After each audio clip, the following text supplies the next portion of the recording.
Hello, my name is Pete Swann, and I would like to welcome you to Maxwell Hall. I first became acquainted with Maxwell Hall in May of 1980 while on a ride with my late parents, Edwin and Marion Swann. They introduced me to the property they hoped to purchase and restore.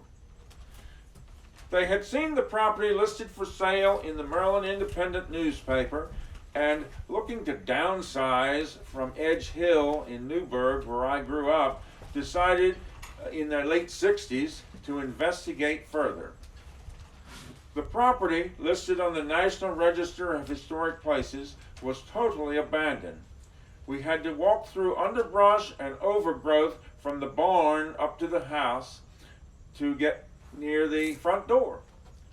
Once we reached the house, we had to enter by crawling inside. The interior was as abandoned and forsaken as the outside. Water dripped from the roof to the basement. Vines were creeping through the windows. Vandals had entered and ransacked the place looking for treasures. No one had occupied Maxwell Hall for at least the prior 10 years. But Mama and Daddy saw the potential. They saw that Maxwell Hall had unique qualities in history and decided that the house was worth saving. So they made an offer, listed Edge Hill, and waited for things to happen. The original advertisement was for the house, outbuildings, one barn, and 9 acres. They actually ended up with one additional barn and a total of 22 acres. Settlement took place in September 1980, and Maxwell Hall now belonged to the Swanns. The day after settlement, the family, that is, my late parents, late oldest brother, his wife, their sons, and me, gathered at the property to begin clearing away many years of brush and undergrowth to see what they had now owned. Soon a contractor was hired to begin gutting the inside and removing debris. As with any old structure, surprises lurk inside. When siding was removed, much rot and deterioration of framing was discovered. My parents pressed on, however. Gradually, framing repairs were made, a new roof installed, and original windows reglazed with the old doors rehung. The house had only basic electricity, no indoor plumbing or central heat. 2 old wells and a spring had supplied water, but they no longer met current codes, so they were replaced with a deep well. New electric, plumbing, heating, cooling, and insulation and walls were added. Although my parents were rebuilding the house to be a private residence, they made every effort to present and preserve the historical integrity of the structure. They worked with the Maryland Historic Trust, using old recycled materials where possible or necessary. They made every effort to keep the interior floor plan much as they had found it. On July 4th weekend, 1981, they were able to move in, although much work remained to be completed.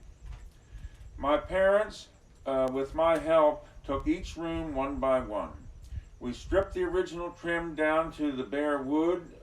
We sanded and cleaned the original flooring, painted the walls. And these walls are 5/8 thick fire code drywall with a 1/8 thick skim coat of mud to try to give a 3/4 inch wall, finished wall, to try to simulate the original plaster, which of course no one does anymore, and placed my parents' antique furniture about. Exterior siding was cleaned down to the bare wood, primed and painted using the color scheme we see today. The yard and grounds took shape as well.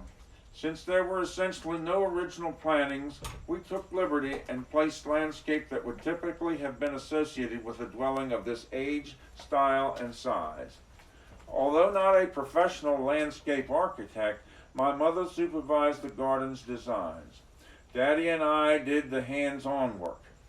What my parents planted has formed the basis for what exists on the property today. The barn and outbuildings were repaired and restored, and they have served well over the years for tools, equipment, storage, and even tobacco. I had such a desire to be more closely involved with this project that I moved from an apartment in the county to Maxwell Hall. Who says you can't go home again? I lived there from 1982 until I moved in May of 1990 when I got married. Even after that, we built our home where we raised our daughter Ivy on a nearby adjacent lot which I had previously purchased.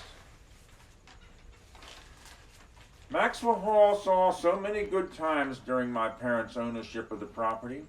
They both loved the holidays, and my mother was especially talented in trimming in the house for the various seasons, welcoming guests, and making the place a warm and cozy home. Maxwell Hall was known to have the best treats at Halloween. I have many fond memories of family dinners in the dining room, watching football games in the living room, the Christmas tree in the parlor, crabs in the basement, and enjoying the front porch. The house was filled with love and laughter. Visitors enjoyed coming and seemed to hate to leave. Our life and family grew when I met and married my wife Mary. We, with our daughter Ivy and granddaughter Anna, still live nearby and continue to share in the life of the Hall. As time passed, my parents grew older. They were, however, able to remain in the house they loved. Mama lived there until her final illness and passing in 2004. Although Daddy lived with us for 2 years and then moved to assisted living until he passed in 2011, he still loved the property and continued to do what he could to maintain it.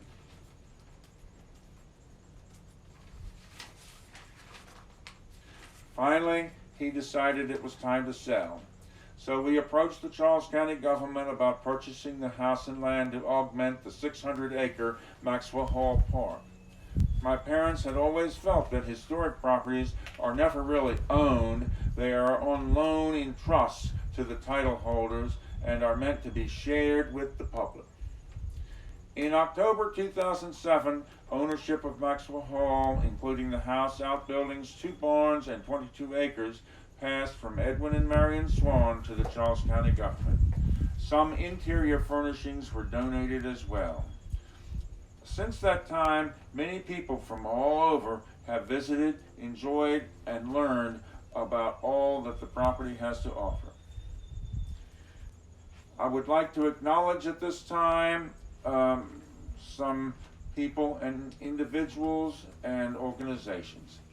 First of all, I'd like to say thanks to our late parents, Edwin and Marion Swann, who, using their own resources, had the forethought and perseverance to take on this big project. Also, my late brother Pat, his wife Mary Agnes, their sons and their families, as well as my late brother Mike. Most of all, thanks to my wife Mary, our daughter Ivy, and granddaughter Anna, who have also shared this journey. Thank you to the county, Friends of Maxwell Hall, the Hughesville Garden Club, and Daughters of the War of 1812, who continue to preserve and enhance this unique property today. And before I say thank you for visiting Maxwell Hall and please come back, I would like to show a few pictures of what the property looked like when we came. These are some shots of what the property looked like when my parents first acquired it in 1980.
Again, thank you so much for visiting Maxwell Hall today, and please come back. Thank you.